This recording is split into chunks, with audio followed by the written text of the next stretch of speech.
Fala pessoal, beleza? Sejam muito bem-vindos ao canal de Resenhas dos Perdidos no Tempo. Hoje eu separei mais um livro aqui pra gente comentar, pra gente trocar uma ideia, que é justamente, olha, o Fragmento de Cristal, do R.A. Salvatore. Quem tá ligado no movimento, quem já acompanha o canal há um tempinho, deve lembrar que eu tô fazendo a resenha dos livros, né, da coleção A Lenda de Drizzt. Então esse aqui é o volume 4. Eu já resenhei a primeira trilogia, né, que conta a origem do personagem. Vou deixar aqui no card para quem quiser conferir. E agora a gente vai começar, né, a segunda trilogia. Esse aqui é o primeiro livro da segunda trilogia, conhecida também como trilogia do Vale do Vento Gélido, né, ou do Icewind Dale. E aqui só algumas curiosidades antes da gente começar a comentar a história. Esse livro foi publicado originalmente em 1988. É o primeiro trabalho publicado do Salvatore, né? E justamente vai trazer a primeira aparição do Drizzt, tá? Então, na verdade, por ordem de lançamento, este aqui é o primeiro livro. Só que como o personagem fez tanto sucesso, ele acabou ganhando uma história anterior, uma prequel, né, como chamam hoje em dia, contando a origem do personagem, que foram os 3 livros que a gente já resenhou aqui no canal. Então, o Fragmento de Cristal, ele vai trazer a primeira aparição do Drizzt Do'Urden, né, do Elfo Negro, e aí, justamente, ele foi criado, né, segundo ali contam as lendas, né, ele foi criado meio de improviso, meio na hora ali, porque tinha um outro personagem que o Salvatore ia usar, e aí a editora dele disse que não podia e tal, e ele meio que teve um lampejo aqui, tem essa sugestão aqui para dar, né? E ele originalmente serviria, né, para ser um sidekick do Wulfgar, né, que é um dos personagens que a gente vai comentar aqui da história. Só que ele acabou roubando a cena de tal maneira que ele caiu no gosto da galera, né? Tanto que ele tem uma série já de livros há vários anos, com dezenas de volumes e tal, que estão começando a chegar aqui no Brasil também pela editora Jambô. Então, feitas essas considerações iniciais, aqui, essas informações básicas, só para a gente contextualizar aqui um pouquinho, vamos mergulhar na história do Fragmento de Cristal. Olha só, para a gente começar aqui a nossa jornada, no início do livro vai ter logo um mapinha aqui, né?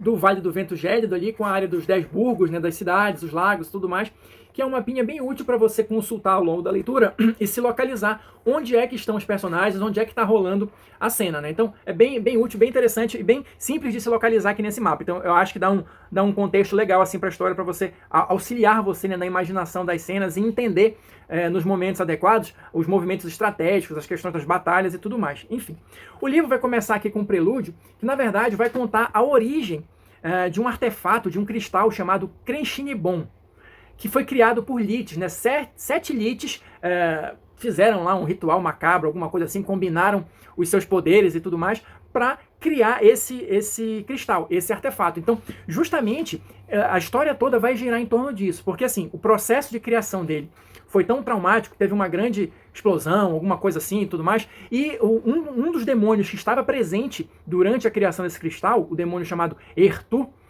achou que aquele cristal tinha explodido, né? Tinha sido destruído logo após a sua própria criação. Só que aí, claro, senão a gente não teria história, não foi assim que as coisas aconteceram. O cristal ficou perdido durante muito tempo e ele foi para onde? Claro, em Faerûn, onde, mais precisamente em Faerûn, no Vale do Vento Gélido.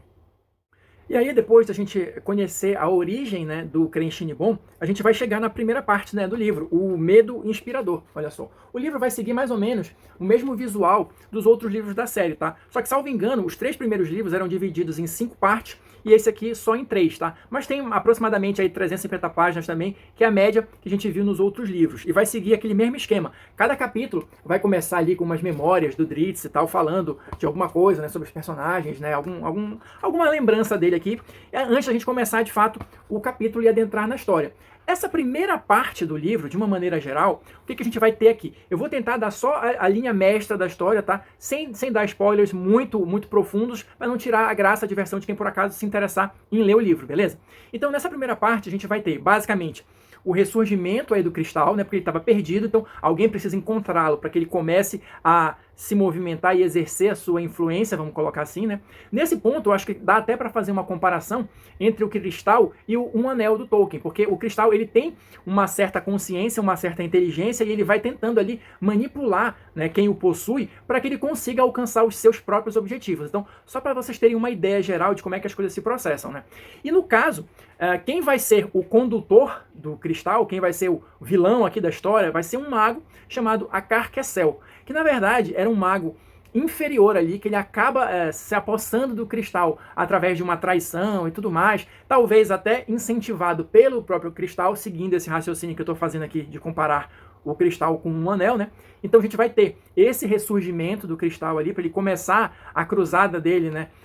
Pelo Vale do Vento Gélido, e a gente vai ter também a apresentação do cenário de uma maneira geral, dessa região toda, e do elenco do livro, né, do elenco principal. Então a gente vai ter aqui o Regis, né, que é um halfling, que mora ali naquela região, que só quer saber de uma vida boa ali e tal, que ele é até porta-voz de uma das cidades, né, mas assim, só porque ele consegue algumas regalias com isso, então não é um trabalho muito pesado. Então, aquela ideia básica que a gente tem de um halfling é bem representada aqui através do Regis, beleza? A gente tem, claro, o Drizzt, que está vivendo aí nessa região do Vale do Vento Gélido há aproximadamente aí 5 anos.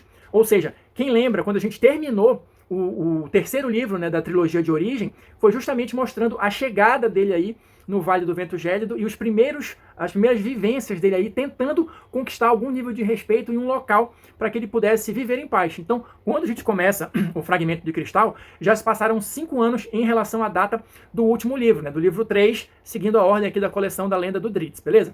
Além disso, a gente vai ter o Bruenor, que a gente já tinha conhecido também no livro anterior, que é o mestre anão ali, né? Tem uma comunidade de anões que mora numa das montanhas ali do Vale do Vento Gélido. E a gente vai ter também as tribos bárbaras, né, que habitam ali a região, além das comunidades, né, das 10 cidades, dos 10 burgos. E dentre essas tribos bárbaras, a gente vai ter o Ulfgar, que vai ser também um dos personagens principais ali, que nesta época, neste início do livro, é apenas um jovem guerreiro. Então a primeira trama, na verdade, que a gente vai acompanhar nessa parte 1, o que vai ser? Vai ser justamente quando o Drizzt descobre um plano dessas tribos bárbaras para atacar as cidades, né, para atacar os 10 burgos. Então, depois que ele descobre isso, ele vai lá, comunica para o Bruenor e tal, e aí, como o Bruenor tem mais cacife, vamos dizer assim, né, tem mais respeito na comunidade do que o próprio Drizzt, ele vai e leva esse assunto até o conselho, para decidir o que vai ser feito em relação a essa informação. E aí, durante esse conselho, a gente vai conhecer um pouquinho também das intrigas ali que rolam entre as cidades e tal. Elas não são necessariamente todas aliadas, existe uma série de disputas, de rivalidades entre elas e coisas nesse sentido, né? De intrigas e tudo mais. E nem diante de uma ameaça concreta, que de início eles não dão muito crédito, isso é suficiente para unir essa galera toda, né? Aí a gente vai descobrir que o Regis também tem uma joia, também tem um cristal ali e tal, que dá a ele alguma influência sobre a mente das pessoas. Então, usando isso de uma forma razoavelmente discreta, ele consegue subverter a ordem ali do conselho e fazer com que as cidades se unam para enfrentar esse ataque dos bárbaros. Então a gente vai ter essa primeira batalha, essa tentativa frustrada dos bárbaros de tomar a cidade, só que nessa brincadeira, nessa confusão toda, o Ulfgar acaba sendo capturado pelo Bruenor, que resolve poupar a vida dele ali, desde que o Ulfgar sirva o Bruenor como escravo durante um determinado período. Porque algo dentro do Bruenor disse que ele não deveria matar aquele bárbaro naquele momento. Ele desenvolveu ali uma espécie de carinho, de afeição por ele e resolveu dar uma segunda chance. Então, isso, de uma forma bem resumida, são os eventos principais da primeira parte do livro. Avançando para a segunda parte do livro aqui, que se chama Ulfgar, a gente vai dar um outro salto temporal aí de mais ou menos 5 anos, tá? Depois da tentativa de invasão dos bárbaros, né? Então a gente vai ter uma mudança de postura do Ulfgar, tá? Ele já passou ali 5 anos sob o domínio, entre aspas, né, dos anões, mais especificamente do Bruenor, então ele aprendeu a trabalhar como ferreiro e tudo mais, então eles desenvolveram uma relação meio que de pai e filho. Então o instinto inicial do Bruenor se provou verdadeiro, né, quando ele viu a forma como o Ulfgar se desenvolveu durante este período, né? E aí, como já está se aproximando o momento final em que o Ulfgar vai recuperar a liberdade dele, o Bruenor resolve criar um presente de despedida, vamos colocar assim, para o Ulfgar. E aí ele cria uma arma que, usando um ritual, usando uma técnica que ele poderia usar só uma vez ali, por conta dos materiais que ele tem e tudo mais, para criar um martelo altamente aloprado em termos de armas mágicas de D&D, né? Que é o chamado Presa de Égide. Então o Bruenor vai, se afasta ali para um local recluso, secreto, faz esse martelo, ele fica sendo observado pelo Drizzt, né, que vai seguindo ali e percebe a criação do negócio todo, sem que o Bruenor saiba que ele está sendo observado, né? E o Bruenor vai e dá esse presente, né, para o Ulfgar. Fora isso, a gente vai acompanhar os outros eventos ali que estão rolando, né? Porque afinal de contas passaram-se 5 anos, a invasão dos bárbaros não foi o suficiente para que a inimizade e a desconfiança entre as cidades da região acabasse. Pelo contrário, elas se amenizaram por um tempo, mas depois voltaram com força total. Existe uma desconfiança ali de que o Regis fez alguma coisa esquisita ali para mudar a mente da galera, né, mudar a intenção das pessoas naquela época, então isso meio que só acirrou novamente os ânimos, né? Então as cidades não se uniram, continuam cada uma para o seu lado e com as mesmas disputas de antigamente. Um outro acontecimento muito importante dessa segunda parte é justamente quando já está ali no final, né, no último período, nos últimos meses, salvo engano, de servidão, né, de escravidão do Ulfgar, o Bruenor leva ele para aprender a arte da guerra, né, da batalha, com o Drizzt. Então é a última missão que o Bruenor vai conferir para o Ulfgar. É justamente que ele passe este período sendo ensinado, né, pelo Drizzt. E é interessante isso, porque o Salvatore ele consegue explorar algumas coisas legais, alguns detalhes que eu acho que ficam interessantes. Então o Bruenor fala, as técnicas de combate dos anões não vão servir pro Ulfgar, porque ele é um bárbaro gigantesco, sei lá, com uns 2 metros de altura e tal, o cara é um armário, não vai rolar. Então ele precisa de alguém que consiga, pelo menos em termos de escala, né, pelo menos eu interpretei dessa forma, ensinar técnicas de combate pro Ulfgar. Então ele deixa ali o seu antigo protegido, o seu antigo escravo, sob a tutela ali do Drizzt, para que ele aprenda a arte da guerra. Em paralelo a isso, para a gente fechar os acontecimentos dessa segunda parte, claro que tem o lado dos vilões, óbvio. Passaram-se 5 anos e o nosso mago lá, o nosso mago inferior, o Akar Kessel, na verdade foi arregimentando o poder, foi usando a influência do cristal para se tornar o líder, né, e ser idolatrado por todas as tribos, né, da região, seja de orcs, seja de goblins, sejam os bárbaros, né, que foram derrotados ali, estavam ali lambendo as feridas e tudo mais, e também os gigantes, ou seja, todas as ditas criaturas malignas ali do Vale do Vento Gélido foram sendo reunidas e passaram a formar o exército do Akar Kessel. E está na hora dele começar a avançar na empreitada dele. Então o que ele faz? E aí talvez seja o primeiro erro de estratégia dele, contrariando a vontade do Cristal, mas ele também, o Akar, ele é um personagem muito orgulhoso, ele quer impor a vontade dele, ele quer fazer parecer com que ele, de fato, é algo muito mais, uma pessoa muito mais inteligente do que ele de fato é. Ele contraria as ordens do Cristal e manda um grupo de gigantes vigiar ali, né, montar um posto avançado no Vale do Vento Gélido e vigiar a região e servir como um entreposto ali para eles irem depositando armas, tal, preparando a invasão. Vocês já podem imaginar que isso não vai dar muito certo, né?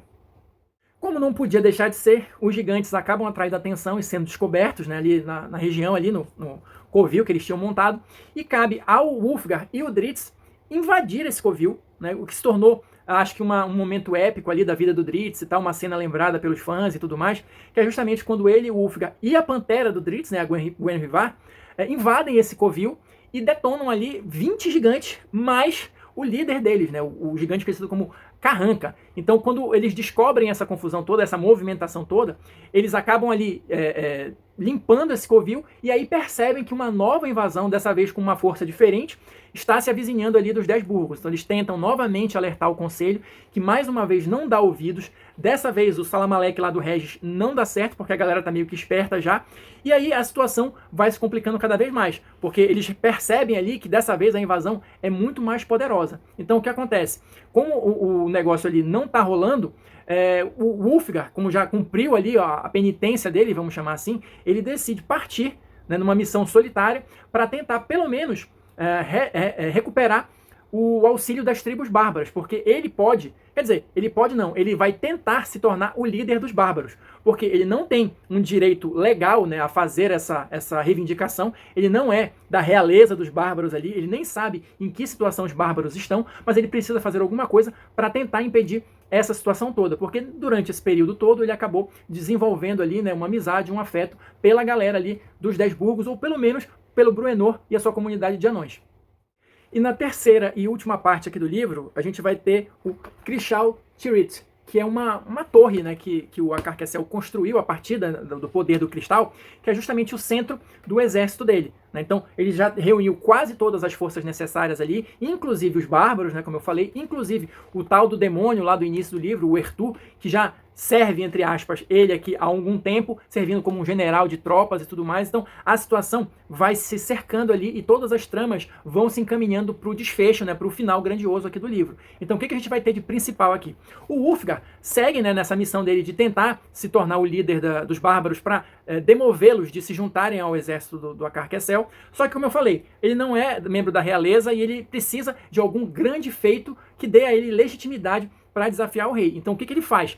Ele vai invadir o covil de um dragão branco, conhecido como Morte Gélida. Que assim, os bárbaros da região sabem, todo mundo sabe onde é que fica lá, mas ninguém vai, porque é um dragão branco, né? Enfim, então ninguém se julga forte o suficiente para derrotar essa ameaça. Então ele vai, o Ulfgar vai, o Drizzt vai seguindo ele, né, sem ser percebido, e aí o Ulfgar acaba conseguindo invadir o covil do dragão branco, e ele, com a ajuda providencial do Drizzt, e, na minha opinião, com uma mega ajuda do mestre, né, descrevendo ali a cena e tudo mais, conseguem derrotar o dragão branco, que obviamente tem um grande tesouro ali. Então esse feito é que vai legitimar o Ulfgar a desafiar o líder do que sobrou dos bárbaros lá, né, da tribo do Alce, pela liderança. Então o Ulfgar vai até lá, faz o desafio dele e, claro, consegue se tornar o líder dos bárbaros. A questão agora é tentar convencê-los a não se juntar ao Acarquecel. E aí, pra gente encerrar e não entrar muito nos detalhes da história, né, não dar os spoilers, o que vai acontecer? Claro, obviamente, as cidades vão ser atacadas. Essa torre do Acarquecel, a Crishal Tirith, ela é uma torre mágica, então ele consegue movê-la de lugar, né, e às vezes até criar mais de uma. Então ele aparece essa torre lá próximo das cidades, os exércitos se reúnem, começam a atacar ali e tal. As cidades são meio que pegas de surpresa, porque eles não estavam acreditando, não conseguiram se unir, né? Então a batalha começa ali de uma maneira desfavorável, mas claro, o Ulfgar consegue convencer os bárbaros ali a se juntar a ele, né, a deixar o lado do Acarquecel. Então chegam reforços, os anões têm os planos deles lá e tal, para irem diminuindo os exércitos, né? O Drizzt vai ter um confronto pessoal lá com o demônio, lá com o Ertu. Aqui é a única parte que eu acho que faltou alguma coisa, porque assim, segundo tá aqui no livro, o Drizzt diz que já tinha ouvido falar nominalmente do Ertu, na época que ele morava lá em Mesoberranzan, né, na cidade lá dos Drous. E isso não é contado nos livros de origem, ou pelo menos eu não lembro. Então, uma citação, alguma coisinha ali, só pra fechar, só pra amarrar essa pontinha solta, eu acho que ficaria bacana, né? Mas, em tese, a não ser que a minha memória esteja enganada aqui, o Ertu não é mencionado nos livros da trilogia de origem, né? Mas, enfim, aí o Drizzt vai lá, tem o confronto dele com o Ertu, né, ajudado pela Gwenhwyvar sempre, né, e tudo mais. Aí a gente vai ter as batalhas, né, toda a descrição da batalha, aquilo que eu falei, nessa hora o mapa vai ser muito útil para você entender o que está acontecendo ali, onde é que está acontecendo e tudo mais, né. Vai ter ali um confronto, né, que vão participar o Drizzt, a Gwenhwyvar, o Regis e o Acarquecel, porque o Regis acaba lá pelas tramas da história indo para dentro da torre lá, ele é tipo um enviado ali da cidade para tentar negociar alguma coisa lá com o Acarquecel, então ele acaba sendo envolvido na situação, muito a contragosto, claro, e a gente vai ter a grande batalha final ali e tudo mais para resolver, pelo menos parcialmente ali a situação, tá? Então, obviamente, o livro vai terminar com essa ameaça sendo debelada, algumas questões, né, algumas pontas soltas ainda, que provavelmente vão ser exploradas nos próximos livros, mas para a gente fechar aqui, o livro vai terminar exatamente algum tempo depois dessa batalha, né, com as cidades, com toda a geopolítica, vamos chamar assim, da região dos 10 burgos sendo reorganizada, tá? E aí a gente vai ter o Ulfgar, o Drizzt, o Bruenor e o Regis partindo numa missão para encontrar os salões de Mithril, lá, que é o lar ancestral lá do Bruenor e tudo mais. Então, provavelmente é isso que a gente vai ver no próximo livro da série. Então é isso, pessoal. Vou ficando por aqui. Espero que vocês tenham curtido aqui o Fragmento de Cristal. Eu acho uma leitura bem bacana, bem divertida. Quem gosta de aventuras de RPG certamente vai achar um livro interessante, com uma leitura legal. Quem assistiu até agora, muito obrigado. Deixa aí seu comentário, seu like. Quem quiser seguir com a gente acompanhando essas e outras resenhas, já se inscreve logo aí no canal, ativa o sininho e a gente se encontra na próxima resenha.